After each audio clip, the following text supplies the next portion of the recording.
আসসালামু আলাইকুম ওয়া রাহমাতুল্লাহি ওয়া বারাকাতুহু। ওয়ালাইকুম আল্লাহুম্মা আসসালাম সাল্লি আলা রাসূলিল ওরহমতুল্লাহি কারীম আল্লাহি ওয়া ওয়াবারাকাতুহু। বারাকাতুহু। আম্মা বাদ। জি ওস্তাদ জি, আলহামদুলিল্লাহ, ভালো আছেন? উস্তাদ জি ভালো আল্লাহ আছেন? তাআলার অশেষ মেহেরবানি। ওয়ালাইকুম আসসালাম শুকরিয়া যে আল্লাহ রহমতুল্লাহি ওয়া তাআলা বারাকাতুহু। আমাদেরকে শুক্রবারের পরে সপ্তাহের প্রথম দিনে আবার দর্শন অংশগ্রহণ করার তৌফিক দান করেছেন। আলহামদুলিল্লাহ। শুক্রবার একটা বড় একটা নিয়ামত। শুক্রবারে আলাদা আলাদা ফজিলত আছে, আপনারা সবাই তো মোটামুটি জানেন।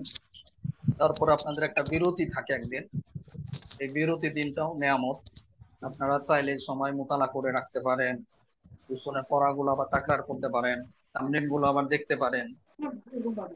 ইনশাল্লাহ শুক্রবার নিয়ে একটা তামরিন আপনাদেরকে দেবো ইনশাল্লাহ। আহ তো আমাদের যে সিস্টেমে আমরা ক্লাস করছি আলহামদুলিল্লাহ, প্রথম থেকে আমরা 15 মিনিট তামরিনের বিষয়ে কিছু আলোচনা পর্যালোচনা করব। আপনাদের কিছু ভুল ত্রুটি নিয়ে আলোচনা করা হবে, যে সমস্ত ভুল ত্রুটি ছাত্র ভাইরা অনেকেই তামরিন লিখতে গিয়ে করেছে। তারপরে আরো কিছু বিষয় আছে যেগুলো আপনারা অনেক সময় খেয়াল করেন না, ইত্যাদি বিষয়গুলো আপনাদের ধরে দেওয়ার জন্য, জানানোর জন্য মূলত 15 মিনিট তামরিনের উপর আলোচনা হবে। তামরিন সাধারণত বিভিন্ন প্রতিষ্ঠানে অফলাইনে আরো দেরি করে শুরু করে। তো আমাদের যেহেতু অনলাইন, আপনাদের হাতে সময় কম থাকে, তারপরে সবগুলো কিতাবও আমরা একসাথে শেষ করে তামরিন শুরু করতে পারবো না, অথবা মূল মূল কিতাব শেষ করে তারপর তামরিন শুরু করবো, এটাও সম্ভব না যেহেতু আমাদের হাতে কম সময়। তারপর আবার অনলাইনে অল্প সময় পাই। এই জন্য আমরা ছাত্রদের ফায়দার দিকে লক্ষ্য করে বছরের শুরু থেকেই কিতাবের পাশাপাশি আমরা তামরিনটাও চালিয়ে যাই। এই ক্ষেত্রে হয়তো কিছুটা আপনাদের ঘাটতি থাকে বিভিন্ন বিষয়, তামরিনের নিয়ম কানুন জানার বিষয়। এই বিষয়ে আলাদাভাবে আপনাদেরকে দর্শ দেওয়া হয়েছে আলহামদুলিল্লাহ। একটা গুরুত্বপূর্ণ একটা প্রবন্ধ শেয়ার করা হয়েছে ভর্তির সময়, যে তামরিন কিভাবে লিখতে হবে। আরো তো আনুষঙ্গিক বিভিন্ন ভাবে আপনাদেরকে ভিডিওর মাধ্যমেও কিন্তু শেখানো হচ্ছে কিভাবে তামরিনের বিভিন্ন বিষয়গুলো আপনারা ফলো করবেন।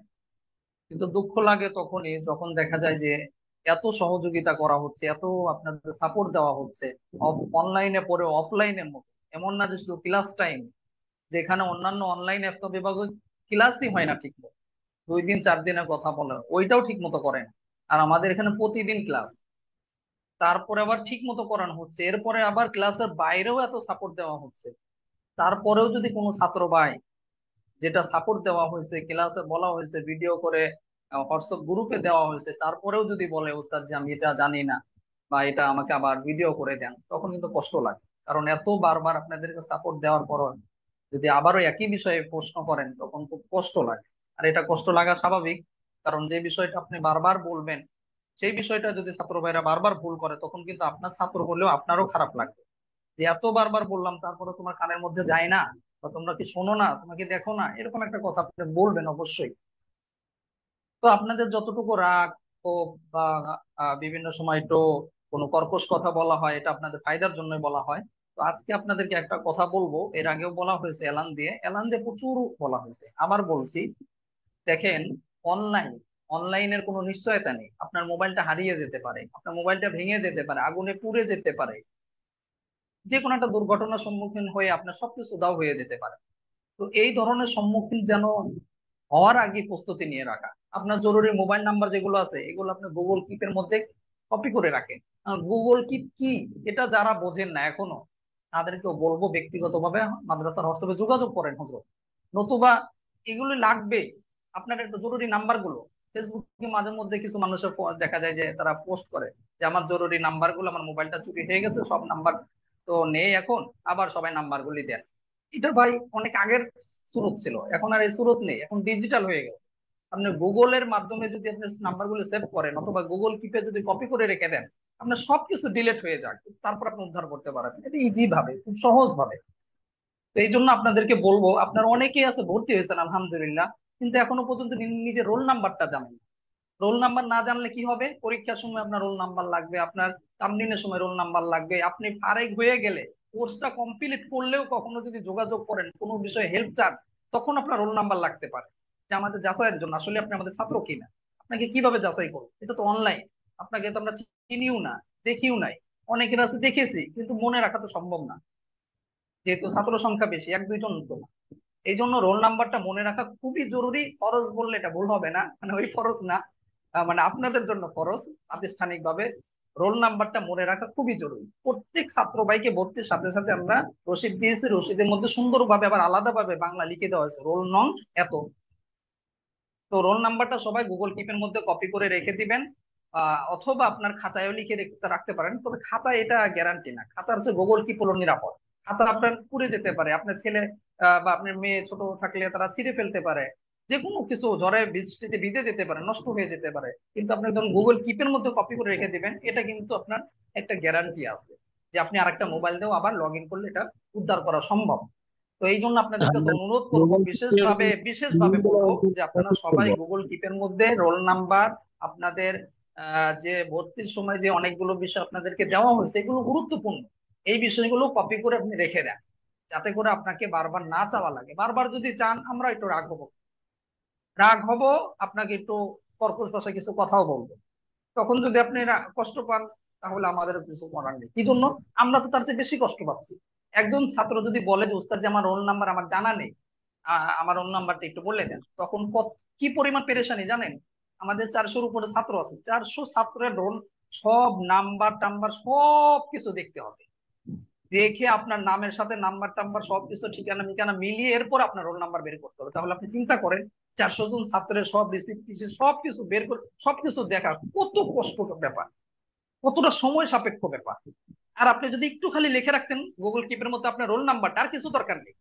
আর কিছু যদি আপনি নাও লিখতে পারেন কোনো সমস্যা নেই, এইটুক খালি লিখে রাখবেন আপনার রোল নাম্বারটা, এতটুকু হলেও আমরা খুব সহজভাবে বের করতে পারি।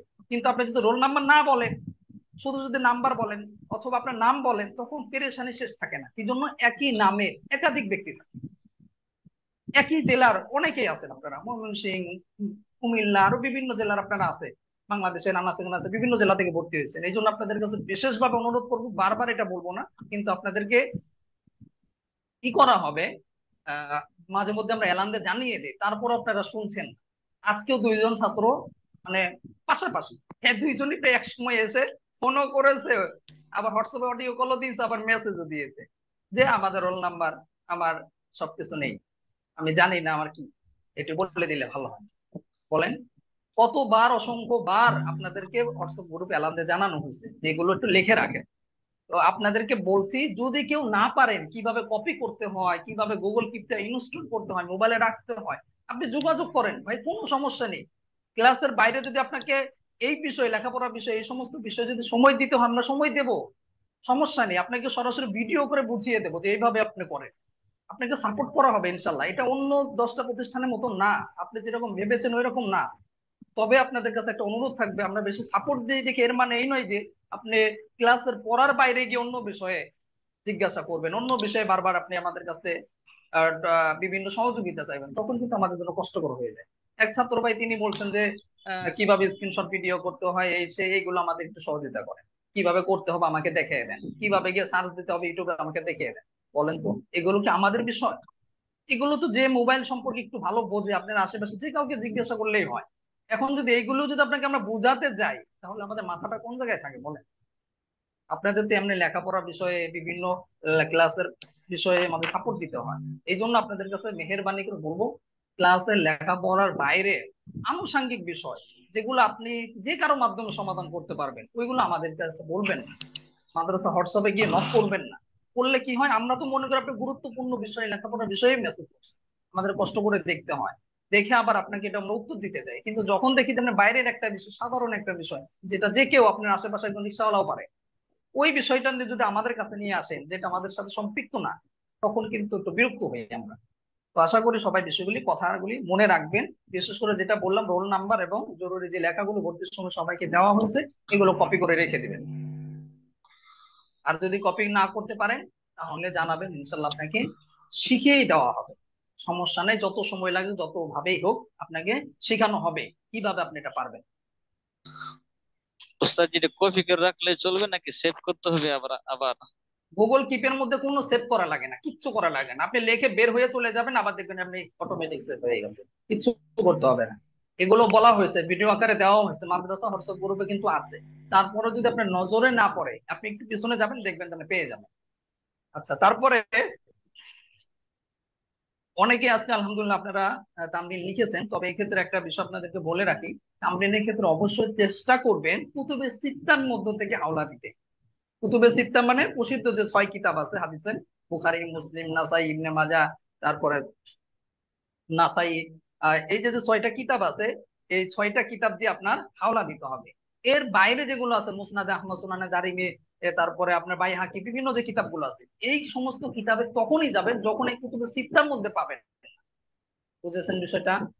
কুতুবে সিত্তার মধ্যে থাকলে কুতুবে সিত্তা থেকে হাওলা দিবেন। এই হাওলাটা সাধারণ মানুষের বুঝতে সুবিধা হয়, সাধারণ মানুষ এটা আপনার মাসালাটা, আপনার ফতোয়াটা, আপনার হাওলাটা গ্রহণ করে সহজেই নিবে। আমরা কি জন্য ভাই হাওলা দেবো? হাওলা তো দেবো এই জন্য যাতে করে সাধারণ মানুষ আমলের উপর ওঠে, তারা যেন সঠিক আমলটা, সহি আমলটা যেন বোঝে, আমল করে, এই জন্যই তো। তো কুতুবে সিত্তা যেহেতু ঘরে ঘরে আছে, অ্যাপসের মধ্যে পাওয়া যায়, সাধারণ মানুষ চাইলে কিন্তু এটা যাচাই করতে পারে। তো আপনারা হাওলার ক্ষেত্রে দেখলাম এখানে বুখারীর মধ্যে হাদিস রয়েছে, সহিহ মুসলিমের মধ্যে হাদিস রয়েছে, ইবনে মাজাহ, নাসাইর মধ্যে রয়েছে, যদি কুতুবে সিত্তার কিতাবের মধ্যে রয়েছে, এর বাইরে গিয়েও দেখি আপনারা কয়েকটা হাওলা দিয়েছেন একই হাদিস, এটা কিন্তু বুখারীর মধ্যে আছে। তো এখন থেকে আপনারা অবশ্যই খেয়াল রাখবেন কুতুবে সিত্তার মধ্য থেকে হাওলাগুলো দেওয়ার চেষ্টা করবেন। আর কুতুবে সিত্তার মধ্যে যদি বুখারী মুসলিমের হাওলা থাকে, অর্থাৎ ওই একই হাদিস বুখারী মুসলিমের মধ্যে আছে, তাহলে বুখারী মুসলিম থেকে আগে দিবেন, তারপরে গিয়ে আপনারা অন্য আরেকটা হাওলা দিতে পারেন। তো আপনারা হাওলা দিতে গিয়ে, রেফারেন্স দিতে গিয়ে কেউ তো দেখলাম 5টা 6টা 7টাও দিয়ে ফেলছেন, আলহামদুলিল্লাহ দিয়েছেন। যদি আপনি কারো কাছ থেকে কপি না করে যদি সত্যি সত্যি যাচাই করে দিয়ে থাকেন, অ্যাপস থেকে যাচাই করে সব মিলিয়ে যদি থাকেন, আলহামদুলিল্লাহ আপনার জন্য অন্তরের অন্তঃস্থল থেকে দোয়া রইল, শুভকামনা আপনার জন্য। কিন্তু একটা কথা বলি, বেশি হাওলা দিতে গেলে আপনার সময় বেশি লাগবে, এত দরকার নেই। যতটুকু সময় যেভাবে বাঁচিয়ে বেশি কাজে লাগানো, যেটা চেষ্টা করতে হবে, 2টা হাওলা দিলে যথেষ্ট। একটা হাদিসের হাওলা 2টা দিবে। মনে করেন আপনি বুখারীর থেকে দিলেন, পরে আর একটা ওই হাদিসটা নাসাইদ আছে, নাসাইদ থেকে দিলেন, যথেষ্ট। 2টা হাওলা দিলে যথেষ্ট। আর আমরা প্রতিটা তামরীন কিন্তু সম্পাদনা করা হচ্ছে, ওইখানে দেখেন কিভাবে দেওয়া হয়েছে, এরপর হাদিসের মান লিখে তারপর আমি শেষ করে দিই। 2টা করে দিলে যথেষ্ট। আর হাদিস নাম্বার তো আমরা দিচ্ছি, সেই জন্য কোনো সমস্যা নেই। এই বিষয়টা সবাই মনে রাখবেন। আর আরেকটি বিষয় হলো, এক ভাই জিজ্ঞাসা করেছিলেন আমাকে ব্যক্তিগতভাবে, মাদ্রাসার হরসবি জিজ্ঞাসা করেছেন যে ওস্তাদ জি, আমি একটু তাড়াতাড়ি কথা বলি, তাড়াতাড়ি কথা বলি এই জন্য যাতে করে আপনি অল্প সময়ের মধ্যে আপনাদের লেখাপড়ার বিষয়ে বেশি আলোচনা করা যায়। এটা আবার যদি বুঝতে কারো সমস্যা হয় যে ওস্তাদ আপনার কথা বোঝা যায় না বা আমরা বুঝতে সমস্যা হয়, জানাবেন, তাহলে আরো ধীরে কথা বলবো। কারণ একটু তাড়াতাড়ি বললে বেশি কথা বলা যাবে, আপনাদের পড়াটা একটু এগিয়ে নেওয়া যাবে, বেশি বিষয়ে জানানো যাবে, এই জন্য একটু তাড়াতাড়ি আমি ইচ্ছা করেই কথা বলি। আচ্ছা, যেটা বলছিলাম, এক ভাই জিজ্ঞাসা করেছেন ওস্তাদ যে আমরা আল হাদিস অ্যাপস, তারপর বাংলা হাদিস অ্যাপস গুলো আমরা ব্যবহার করেছি, আমি দীর্ঘদিন ধরে ব্যবহার করেছি, আমি এটার অনেকদিন ধরে ইউজার, তো আপনি কেন এটা নিষেধ করলেন? নিষেধ করে আপনি মুসলিম বাংলা অ্যাপস কে কেন ব্যবহার করতে বললেন? তো এই বিষয়ে এর আগে বলেছিলাম যে আলহামদুলিল্লাহ মুসলিম বাংলা অ্যাপসটা আমাদের জানা মতে, আমাদের তাহকিক মতে, এটা হক্কানি উলামায়ে কেরামের দ্বারা পরিচালিত, এবং এখানে খেয়ানত নেই, হাদিসের মধ্যে কোনো খেয়ানত করা হয়নি। অনেক আল হাদিস এবং বাংলা হাদিসের মধ্যে খেয়ানত করা হয়েছে। খেয়ানত মানে কি? তারা অনুবাদের মধ্যে যে অনুবাদটা, যে হাদিসের অনুবাদটা মানে তাদের বিপক্ষে যায়, বা যে হাদিসটা তাদের বিপক্ষে যায়, ওইখানে অনুবাদের মধ্যে তারা কারসাজি করেছে, ছয় নয় করেছে। এমনকি হাদিসের মানের মধ্যে ছয় নয় করেছে। হাদিসের মান, হাদিসটা সহি না, কিন্তু তাদের পক্ষে যাওয়ার কারণে এটা সহি লিখে রেখেছে। এখন একজন বলতে পারেন যে উস্তাদ এগুলো কি প্রমাণ আছে? অবশ্যই আছে, প্রমাণ আপনাকে ভুরি ভুরি দিতে পারবো, কিন্তু এগুলো ভুরি ভুরি আবার দিতে গেলে আবার আমাকে কষ্ট করে বের করতে হবে। যেমন আপনাদের একটা প্রমাণ দিই, দেখেন বুকের উপর হাত বাঁধাতে শোনেন আবু দাউদের যে একটা হাদিস আছে, 759 নম্বর হাদিস, শোনেন আবু দাউদের 759 নম্বর হাদিস, হাদিসটা লিখে রাখতে পারে, আমার কথাটা আপনারা যাচাই করবেন। আল হাদিস যারা ব্যবহার করেছেন বা করছেন এখনো, বাংলা হাদিস যারা ব্যবহার করছেন এই অ্যাপস গুলো, এই 2টা অ্যাপস, তারা যাচাই করতে পারেন 759 নম্বর হাদিস। এই হাদিসের মধ্যে দেখবেন এই হাদিস সম্পূর্ণ মুরসাল হাদিস, কোন সাহাবীর নাম নেই, সরাসরি তাবিঈ গিয়ে রাসূল সাল্লাল্লাহু আলাইহি ওয়াসাল্লাম হাওলা দিয়ে হাদিসটা করেছে, বর্ণনা করেছে। মুরসাল হাদিস কাকে বলে? এগুলো ইনশাল্লাহ আমরা একটা সামনে মুহাজারা আপনাদেরকে আলোচনা করে জানাবো।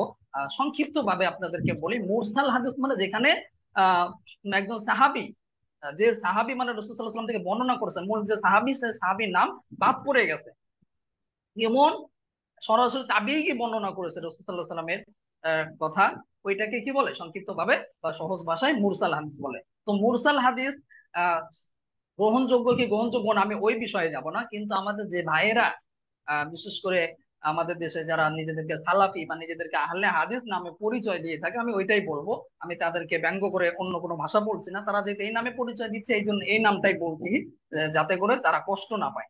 আলহামদুলিল্লাহ আমাদের এখানে সুন্নি ঘরানার, জামাতি ঘরানার, কওমি ঘরানার, এমনকি আহলে হাদিস থেকেও আমরা ইতিপূর্বে দুই একজন ছাত্র এরকম পেয়েছি। তো আমরা কাউকে কষ্ট দিতে চাই না, আমরা শুধু এতটুকু বলতে চাই, ভাই আপনার দুইটা চোখ আছে, কান আছে, আর আমরা যে কথাগুলো বলবো, উস্তাদরা যে কথাগুলি বলবে, এই কথাগুলো যদি কোরআন এবং সহিহ হাদিস থেকে হয় আপনি গ্রহণ করেন। আর আমরা ছাত্রদেরকে এটাই বলি, প্রতিটা কথাকে আপনি যাচাই করেন, কোরআন এবং সহিহ হাদিসের মানদণ্ডে যাচাই করেন। আমাদের যে তামলিম গুলো করা হয়, যে দর্শ করানো হয়, সবগুলো আমরা চেষ্টা করি কোরআন এবং সহিহ হাদিস থেকে বলার জন্য, মন করা কোনো কথা থেকে নয়। তো আমাদের কথাগুলো যদি আপনি জাস্টিফাই করে যদি সহি পান, গ্রহণ করবেন। যেটা মনে হবে যে গলত, বাইরে বাইরে সহি, আমাদেরকে জানাবেন, ইনশাল্লাহ আমরা এটা থেকে বিরত থাকবো। তো যেটা বলছিলাম, বুকে হাত বাঁধা যে হাদিসটা আছে, 759 নম্বর হাদিস, আপনারা চাইলে যাচাই করতে পারেন। এই হাদিসটা কিন্তু মুরসাল, স্পষ্ট ভাবে মুরসাল হাদিস। এই হাদিসটাকে তারা অ্যাপস এর মধ্যে সহি লিখে রেখেছে। এখনো আপনারা চাইলে আমি দেখাইতে পারবো, বা যাদের কাছে অ্যাপস আছে খুলে দেখেন। আল হাদিস অ্যাপস এর মধ্যে সুন্দর করে সহি লিখে রেখেছে, বাংলা হাদিস অ্যাপস এর মধ্যে সুন্দর করে সহি লিখে রেখেছে। ভাই এটা কি খেয়ানত না? বলেন এটা কি খেয়ানত কিনা? তো এরকম খেয়ানত আছে, এই সমস্ত খেয়ানত বোঝার মতো আবার বেরোনো থাকতে হবে, অবশ্যই খারাপ, এলেমও থাকতে হবে। এই মারাত্মক ধরনের খেয়ানত। এলেম এবং বুঝ সবার তো নেই। এই জন্য আপনাদেরকে বলেছি, অন্য কোনো অ্যাপস ব্যবহার করবেন না হাদিসের ক্ষেত্রে। আপনারা ব্যবহার করবেন মুসলিম বাংলা অ্যাপস। মুসলিম বাংলা অ্যাপস এর মধ্যে যে কোনো ভুল নেই এটা না, ভুল এক জিনিস, খেয়ানত আর এক জিনিস ভাই। ভুল বুঝতে হবে, এটা অজান্তে হতে পারে, নিজের ব্যস্ততার কারণে বা ভিন্ন অন্য মনস্ক হওয়ার কারণে ভুল হতে পারে, এটা ভিন্ন বিষয়। কিন্তু খেয়ানত আর একটা বিষয়, যেটা জেনে শুনে ইচ্ছা করে করা। এই বিষয়ে উলামা ইকরাম অনেক বলছেন, তারপরে তারা এখনো অ্যাপস এর মধ্যে ওইটাই রেখে লেগেছে, সহি রেখে লেগেছে। এই জন্য আপনাদেরকে বলবো, যারা আল হাদিস এবং মুসলিম বাংলা অ্যাপস, মুসলিম বাংলা না সরি, এই বাংলা হাদিস অ্যাপ যারা ব্যবহার করেন, তারা এগুলো থেকে বিরত থাকবেন, নতুবা নিজের অজান্তেই আপনি ধোকার মধ্যে পড়ে যাবেন, নিজেও জানবেন না। আমাদের অনেক ছাত্র ভাইরা না জেনে ব্যবহার করে থাকেন, এই জন্য আপনাদেরকে নিষেধ করলাম। আশা করি বুঝতে পেরেছেন। আমি কিন্তু একটা প্রমাণও দিয়েছি, এরকম প্রমাণ ভুরি ভুরি দেওয়া যাবে, কিন্তু এখন আমি প্রমাণের জন্য বসিনি। এটা কোনো মহাজারা না যে বিষয়ে আমি লাগাতার আলোচনা করব। আজকে আমরা তামরিনের বিষয়ে কিছু এখন আলোচনা করে শেষ করে তারপর আমরা দর্সের দিকে যাব। আরেকটি বিষয় হলো, আপনারা অনেকেই আছেন আলহামদুলিল্লাহ, সবাই লেখাপড়া করেছেন, অনেক লেখাপড়া করেছেন আলহামদুলিল্লাহ। লেখাপড়া করার ক্ষেত্রে আপনাদের যারা উস্তাদ আছে, মাদ্রাসা যারা লেখা, সবাই তো মাদ্রাসা ব্যাকগ্রাউন্ডের, তো আপনাদের উস্তাদদেরকে আপনারা কি বলে ডাকেন? হয়তো উস্তাদজি বলেন, অথবা হুজুর বলেন, অথবা শায়েখ বলেন, এই ধরনের তো শব্দ আমাদের দেশে প্রচলিত আমি জানি। কওমি মাদ্রাসা বলেন, আলিয়া বলেন, সব জায়গায় এই টাইপের, এই তিনটার মধ্যেই প্রচলিত। কিন্তু কেউ কি আপনারা গিয়ে বলেন যে হজরত কেমন আছে, বা হজরত, বা মুহতারাম, এই শব্দকে গুলি কি আপনারা উস্তাদকে বলেন? আমার তো জানা মতে কেউ এই ধরনের শব্দ বলেন। উস্তাদকে কেউ হজরত বলে না, উস্তাদকে কেউ মুহতারাম বলে না। কিন্তু আপনারা হর হামেশা এই কাজটা করেন। আমি বলছি না আমাকে বলেন, আরো তো উস্তাদ আছে, আরো উস্তাদ পড়িয়েছেন, সামনে পড়াবে, এই ধরনের শব্দ চয়ন করবেন না। এটা অনলাইন হোক অফলাইন হোক। আপনি যদি একটা শব্দ যদি শিখে থাকেন, আমি তো প্রথম দর্শে, আপনার উদ্বোধন দর্শে বলেছিলাম যে আপনার মধ্যে যদি শেখার মাদ্দা থাকে, আপনি একজন রিকশাওয়ালার কাছ থেকেও শিখতে পারবেন, যদি আপনার শেখার আগ্রহ থাকে। আর আপনি যদি এভাবে শিখতে থাকেন সবার কাছ থেকে, আপনি একদিন মহাগুণী একজন ব্যক্তি হয়ে যাবেন। সবার কাছ থেকে শিখার, আমি ছাত্র, এই মন মাইন্ড যদি আপনার মধ্যে থাকে। আর যদি মনে করেন না আমি তো অনেক কিছু জানি, আমার কি যোগ্যতা কম, আমার চেহারা কি কম সুন্দর, আমি কি লেখাপড়ায় কম মেধাবী, আমার তো রেজাল্ট অনেক ভালো, আমি তো অনেক কিছু হয়ে গেছি, তাহলে আপনার শেখা হবে। আর আপনি যদি চিন্তা করেন যে আমি সবার কাছ থেকে শিখবো, যদি এটা পজিটিভ জিনিস হয়, ভালো জিনিস হয়, ইতিবাচক হয়, যেটা আমার জীবনে উপকার বয়ে আনবে, তাহলে আপনি অনেক কিছু শিখতে পারবেন। এই জন্য আপনাদেরকে বলবো, উস্তাদকে উস্তাদ উস্তাদ হিসেবেই সম্মান করার চেষ্টা করবেন। হযরত, মুহতারাম, বা কেউ কেউ বলেন অন্য টাইপেরও কিছু কিছু শব্দ উচ্চারণ করেন, যেটা ঠিক নয়।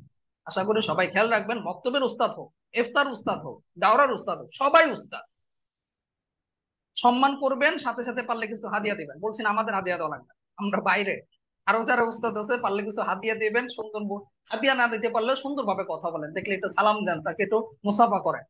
ইনশাল্লাহ ইনশাল্লাহ তার মনটা ভালো হয়ে যাবে, যে না আমার এই ছেলেটা, আমার এই ছাত্রটা এখনো পর্যন্ত এত বড় হয়ে গেছে, এত বড় আলেম হয়ে গেছে, এখন আমাকে সম্মান করে। মন থেকে দোয়া আসবে। দোয়া যে অনেক কিছু করে নিতে হয় এটা না, ভালো আচরণের মাধ্যমে কিন্তু দোয়া নেওয়া যায়। তো আশা করি আপনারা এই বিষয়টা খেয়াল রাখবেন। অনেকে আছে ইফতার শেষ হয়ে যায়, কিন্তু এখনো পর্যন্ত সে উস্তাদের সাথে কিভাবে কথা বলতে হয় এটা জানে না। আপনার বয়সে যে বড়, তার সাথে কিভাবে কথা বলতে হবে, এত লেখাপড়া করলেন, এখন আপনি জানেন না। আপনি তুমি করে তুই করে কথা বলে, এটা ঠিক না। যে আপনার এলমের দিকে বড়, বয়সের দিকে বড়, আপনি করে কথা বলেন। সমবয়সী বা ছোট তাকে আপনি তুমি করে কথা বলতে পারেন, অথবা একবারে বেশি ছোট হলে তুইও বলতে পারেন, তবে তুই হচ্ছে তুমি করে বলাটাই বেশি ভালো, বেটার। আচ্ছা, যাই হোক। আর আজকে আপনাদের যে তামরিনটা সম্পাদনা করে প্রকাশ করা হয়েছে, আলহামদুলিল্লাহ আপনারা অনেকেই লিখেছেন। তবে চেষ্টা করতে হবে যেভাবে মাদ্রাসার পক্ষ থেকে চাওয়া হচ্ছে ওইভাবে লেখার চেষ্টা করবেন। যেমন দেখেন প্রতিটা লেখা, আপনারা তো ফেসবুকে দেখেছেন আলহামদুলিল্লাহ, প্রতিটা লেখা এখানে দেখেন কি সুন্দর স্পেস দেওয়া হয়েছে। প্রশ্ন শব্দটা উপরে লেখা হয়েছে, তারপরে যে প্রশ্নটা করা হয়েছে তারপরে প্রশ্নটা লেখা হয়েছে, এরপরে আবার একটু স্পেস দিয়ে উত্তর শব্দটা লেখা হয়েছে। এরপরে দেখেন ওয়ালাইকুম সালাম, বিসমিল্লাহির রহমানির রহিম, তারপর সংক্ষিপ্ত খুতবা লিখে কিন্তু স্পেস দেওয়া হয়েছে। সবগুলো কত সুন্দর ছাক্কা ছাক্কা করে লেখা হয়েছে। আপনারা কিন্তু লেখার সময় অনেকে এইভাবে লিখছেন না, একবারে সব হিজি বিজি করে লিখছে, এটা লেখার সৌন্দর্য নষ্ট হবে।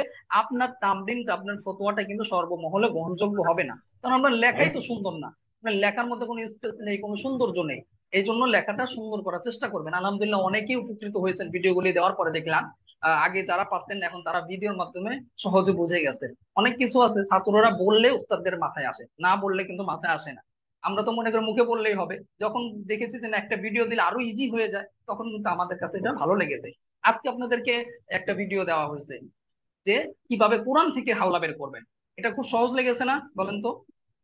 একটা কলম শব্দটা লিখে দিলেন, কলম সম্পর্কিত সবগুলো আয়াত চলে আসলো, অনুবাদ সহকার, তাফসীর সহকার। কত মজা, কত ইজি না? আপনি যদি নিজে বের করতে যেতেন তাহলে কত সময় লাগতো।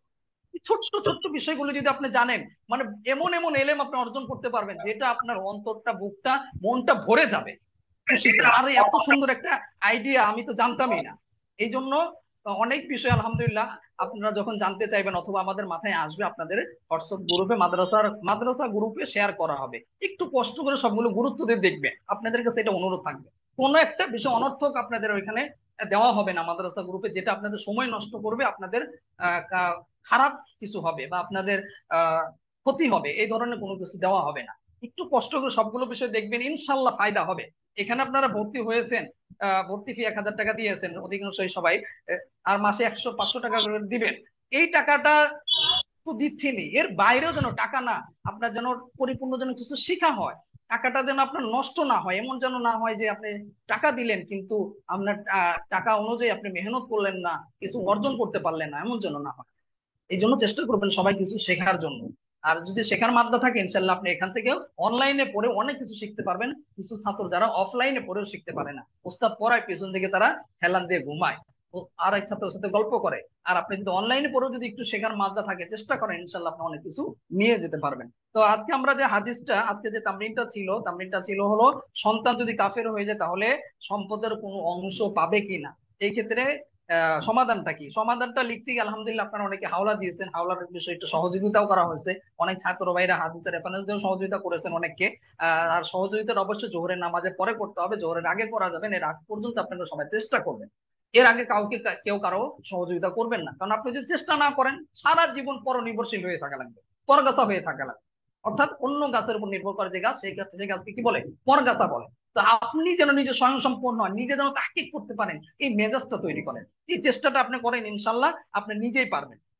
তো হাওলা দেওয়ার ক্ষেত্রে আলহামদুলিল্লাহ আপনারা যারা লিখেছেন মোটামুটি তো তামরিনটা দেখেছেন। এরপরও যদি কোনো কিছু না বুঝে থাকে, না বুঝে আসে, ব্যক্তিগতভাবে মাদ্রাসার হোয়াটসঅ্যাপে যোগাযোগ করবেন। তো তাড়াতাড়ি করা হচ্ছে, তারপরও একটু সময় চলে গেল।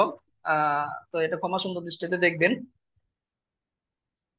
আচ্ছা, গত দর্সে আমরা তাওয়াইদুল ফিক কিতাব থেকে আমরা পড়ছিলাম। ইতিমধ্যে আমরা মুসান্নিফ রহমতুল্লাহ জীবনী থেকে গুরুত্বপূর্ণ কিছু বিষয় আলোচনা করেছি আলহামদুলিল্লাহ। মুসান্নিফের জীবনীটা অনেক গুরুত্বপূর্ণ, অনেক গুরুত্বপূর্ণ। অনেকে মনে করতে পারেন যে আমাদের কিতাব তো শুরু হলো না, কয়েকদিন চলে গেল। না ভাই, কিতাব কিন্তু আর কয়েকদিন আগে শুরু হয়ে গেছে। আপনি মনে করছেন এটা পড়া না, এটাও পড়া। এটা শুধু পড়া না, আপনার জীবনে মোড় ঘুরে যেতে পারে। সারা কিতাব পড়ে আপনি না যা পাবেন, আপনি মুসান্নিফ জীবনে পড়ে তার চেয়ে বেশি কিছু পেয়ে পেয়ে যেতে পারেন। কারণ এটা এমন একজন মুসান্নিফ লিখেছেন, এই কিতাবটা সেই ব্যক্তি লিখেছেন যিনি দক্ষ, যোগ্য, অভিজ্ঞ, তিনিই লিখেছেন। এই জন্য তার জীবনীটা জানার দরকার আছে। এবং তার জীবনের মধ্যে তিনি কিভাবে জীবনটাকে অতিবাহিত করেছেন, এই জীবনে যদি আপনি ফলো করেন, আপনার জীবনটা আপনার পরিবর্তন হয়ে যাবে। একটা বই আছে আমরা ছোটকালে দেখেছিলাম, বড়দের ছোটবেলা, বড়দের জীবনে পড়া উচিত। মৌলানা নাসিম আরাফাত হাফিজাহুল্লাহ তিনি বেশ কিছু কিতাব লিখেছেন আমাদের বাংলাদেশের মুসান্নিফ, বাংলাদেশে আকাবের আসলাফদের নিয়ে। ওনার বইগুলো আপনারা পড়বেন। মৌলানা শামসুল শামসুল হক ফরিদপুর রহমতুল্লাহ আলাইহি নিয়ে, তাজুল ইসলাম, আরো অনেককেই নিয়ে, হাফিজ জুজুরকে নিয়ে, বিভিন্ন জনকে নিয়ে তিনি বই রেখেছেন। এগুলো আপনারা পড়বেন ইনশাল্লাহ। বড়দের জীবনী পড়লে নিজের মধ্যে বড় হওয়ার এবং নেতিবাচক চিন্তা ভাবনা দূর হয়ে যায়। তো আমরা মুসান্নিফের জীবনী নিয়ে গত দর্শে আলোচনা করেছিলাম, আলহামদুলিল্লাহ বেশ কিছু বিষয় আমরা পেয়েছিলাম। একটা বিষয় খুবই গুরুত্বপূর্ণ ছিল, সেটা হলো আমাদের যে তিনি ব্যতিক্রম ছিলেন।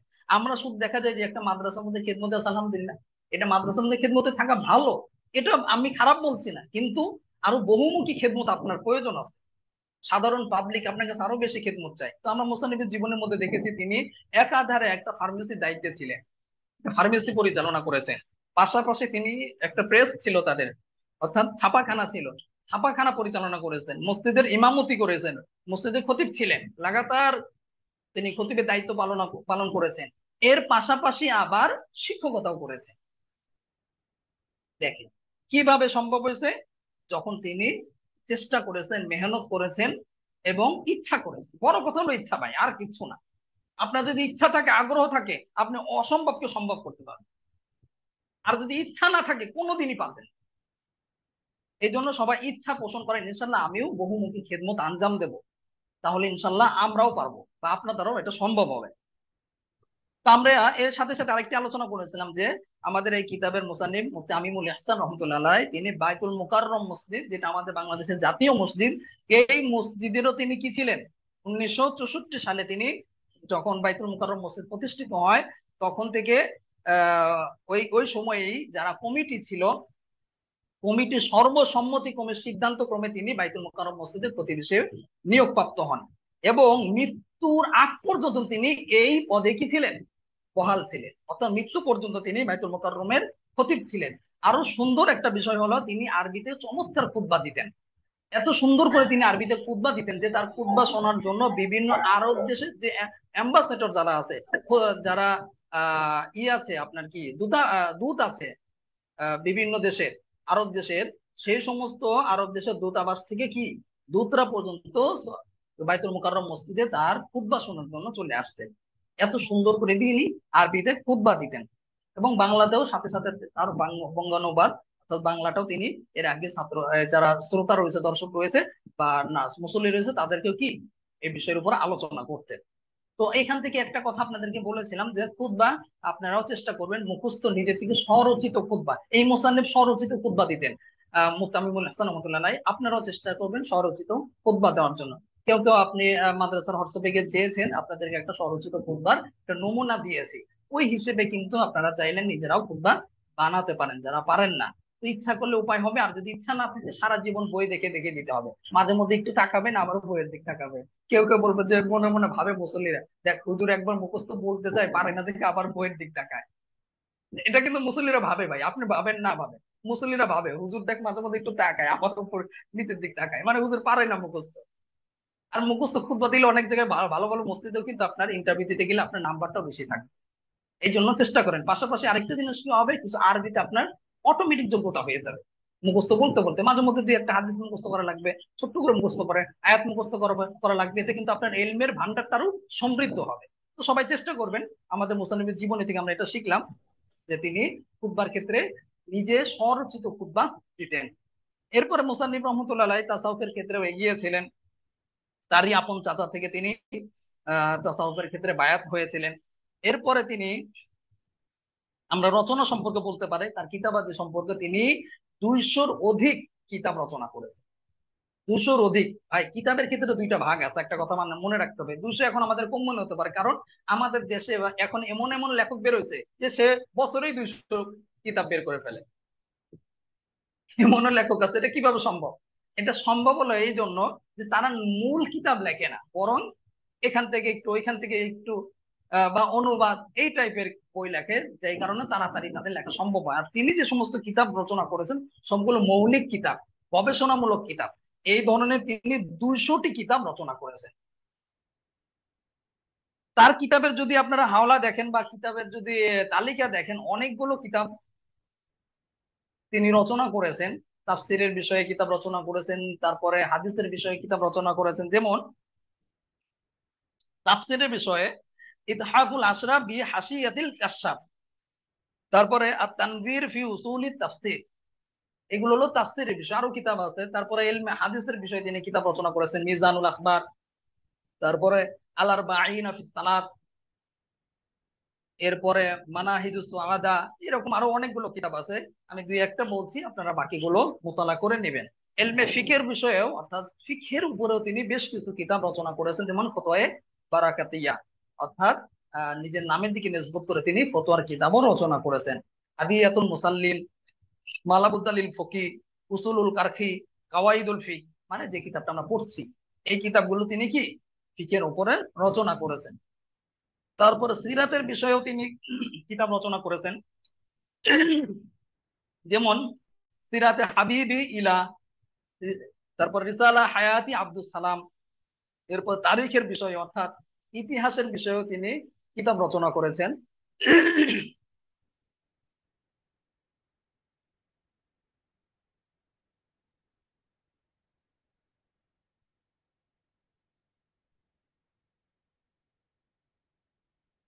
আচ্ছা, আমার কথা তো শোনা যাচ্ছে না?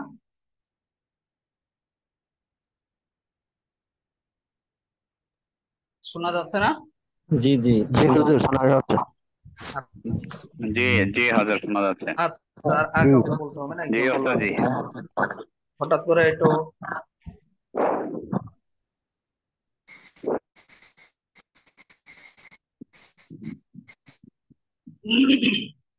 তারপরে তিনি ইতিহাসের বিষয়েও বেশ কিছু কিতাব রচনা করেছেন, যেমন তারিখে ইসলাম, তারিখে আম্বিয়া, তারিখে ইলমে হাদিস, তারিখে ইলমে ফিকা।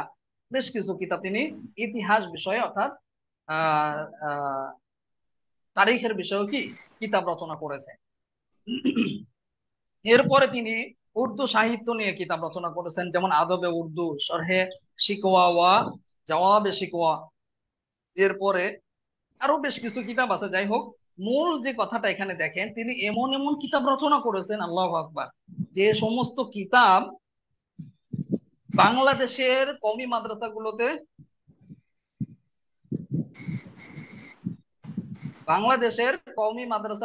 পড়ানো হচ্ছে। কি ভিডিও কি দেখা যাচ্ছে না? এক ভাই বলছে ভিডিও চলে যায়। দেখা যাচ্ছে, চলে যায়। জি,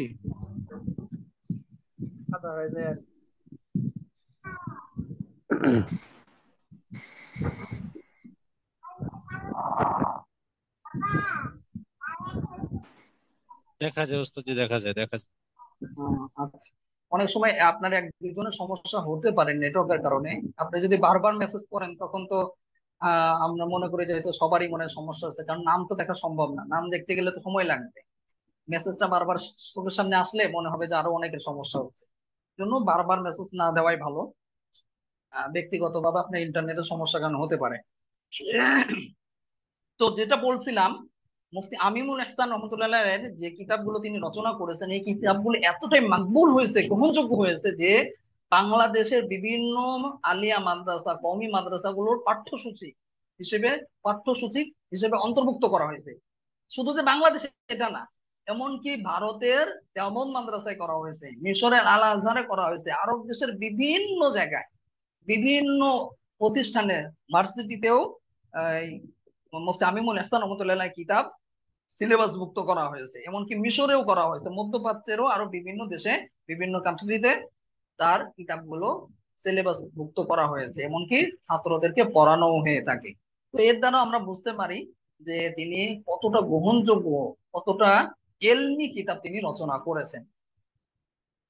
তো আমাদেরও উচিত, আপনাদেরকেও বলবো, শুধু যেন লেখাপড়া ফারেগ হওয়ার পরে এমন যেন না হয় শুধু কর্মজীবনের সাথে যুক্ত হয়ে গেলে লেখার সাথেও যুক্ত হবে।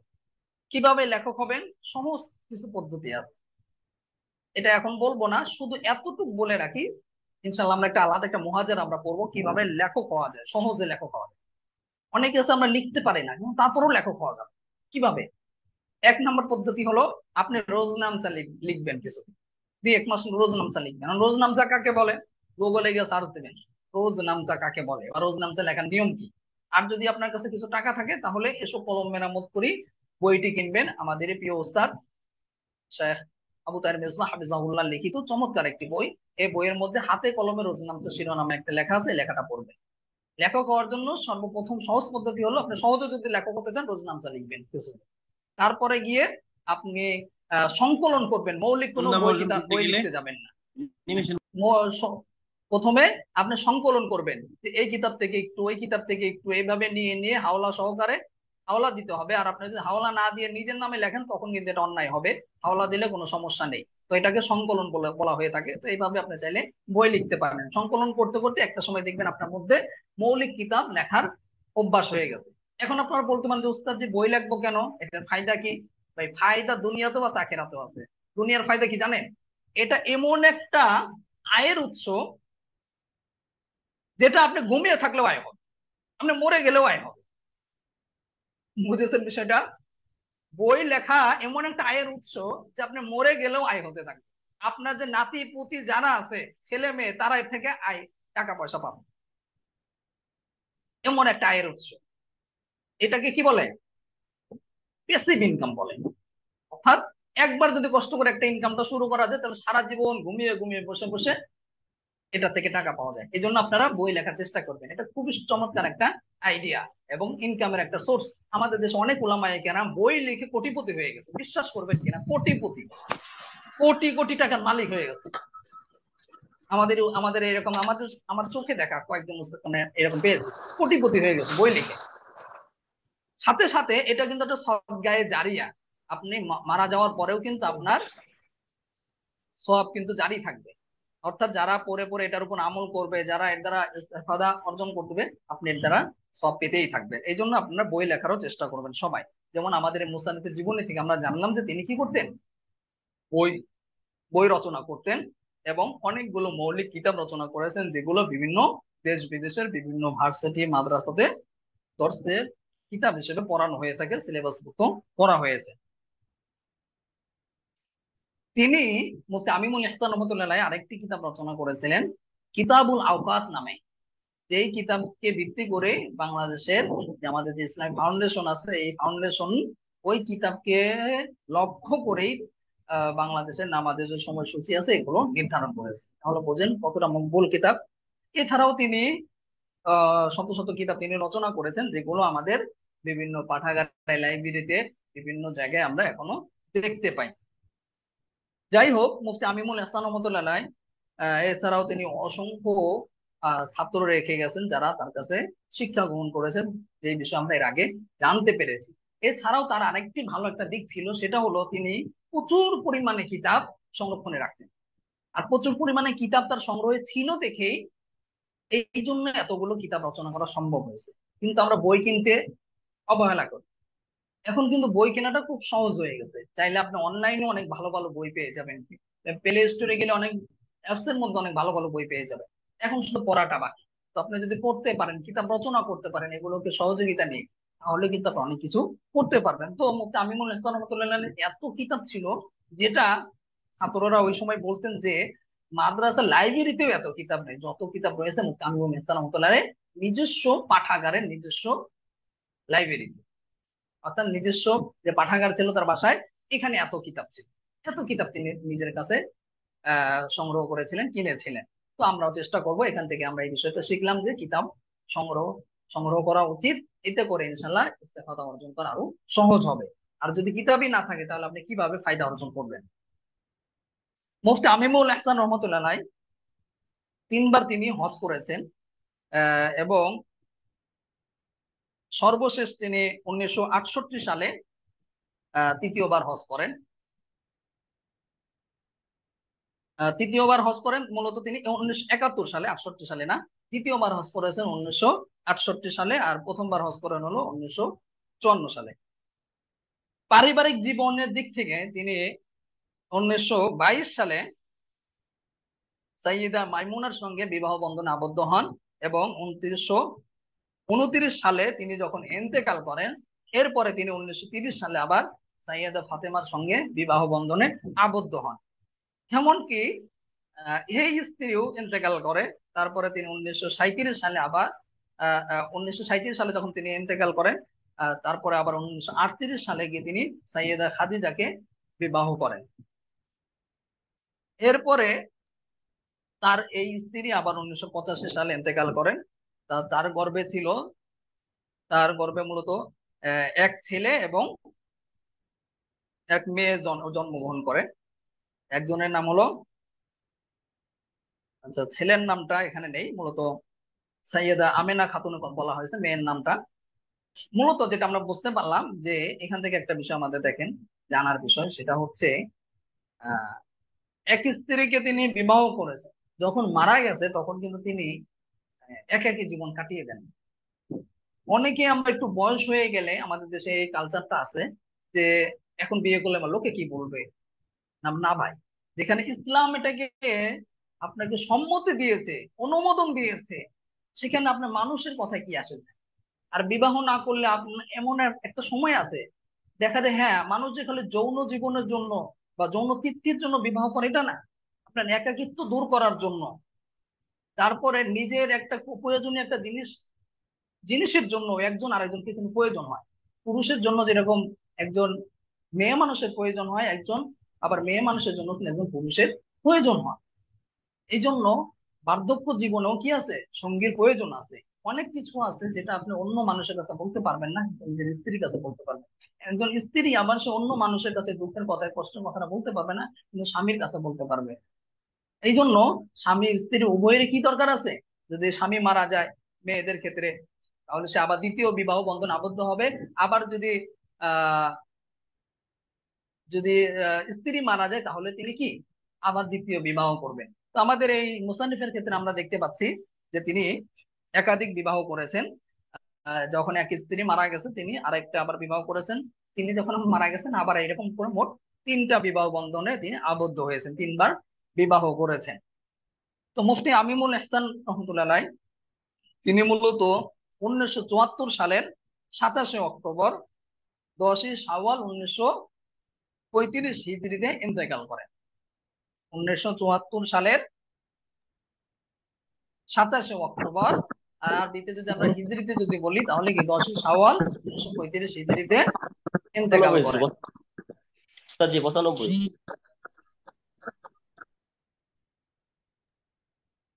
আচ্ছা, যাই হোক, তারপরে এই মুফতি আমিমুল ইহসান রহমতুল্লাহ বেশ কিছু পুরস্কার তিনি পেয়েছেন। 1974 সালে যেহেতু তিনি দীর্ঘদিন ইসলামী ফাউন্ডেশনের ইসলাম ফাউন্ডেশন পরে হয়েছে, মানে বাইতুল মুকাররম মসজিদের খতিব হিসেবে নিয়োগপ্রাপ্ত ছিলেন। এরপরে জাতীয় মসজিদের আহ, ইমাম ছিলেন, ওইখানে তিনি দীর্ঘদিন জামাতের সাথে ঈদের নামাজ পড়িয়েছেন। তারপরে বিভিন্ন কিতাব তিনি রচনা করেছেন। এই সমস্ত অবদানের কারণে ইসলামী ফাউন্ডেশন বাংলাদেশ থেকে 1984 সালে তাকে স্বর্ণ পদক ও সনদ প্রদান করে।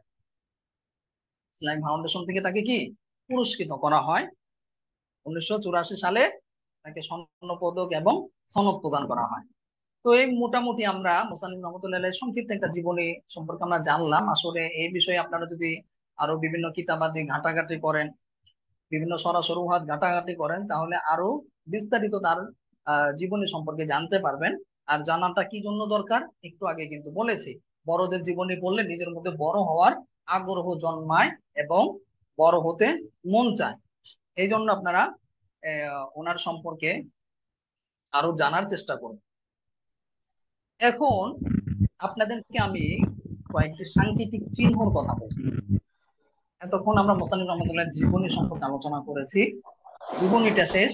তো আমরা কাওয়াইদুল ফিক যে কিতাবটা আমরা পড়বো, এই কিতাবটা যদি আপনি খোলেন, প্রতিটা কায়দার শেষে দেখবেন যে একটা করে সাংকেতিক চিহ্ন থাকে। সাংকেতিক চিহ্ন মানে একটা করে হরফ থাকবে বা বিভিন্ন হরফ থাকতে পারে। তো এই হরফগুলো দ্বারা কি বোঝানো হয়, যদি আপনাদের কাছে কিতাব থাকে তাহলে লক্ষ্য করলেই দেখবেন। তো আমার কাছে যে কিতাবটা আছে এখানেও যদি দেখা যাচ্ছে কিনা দেখেন, এখানে একটা রয়েছে শিন নুন, তারপরে মিম জিম সিন ইয়া র, আবার এরকম অনেকগুলো আছে, যেমন মিম, অনেক সাংকেতিক চিহ্ন আছে। এইগুলো দ্বারা কি বোঝায়, এই সাংকেতিক চিহ্নগুলো আমরা আলহামদুলিল্লাহ আল্লাহ যদি আমাদের এত দূর এনেছেন, ইনশাল্লাহ আমরা আরো এগিয়ে যাব।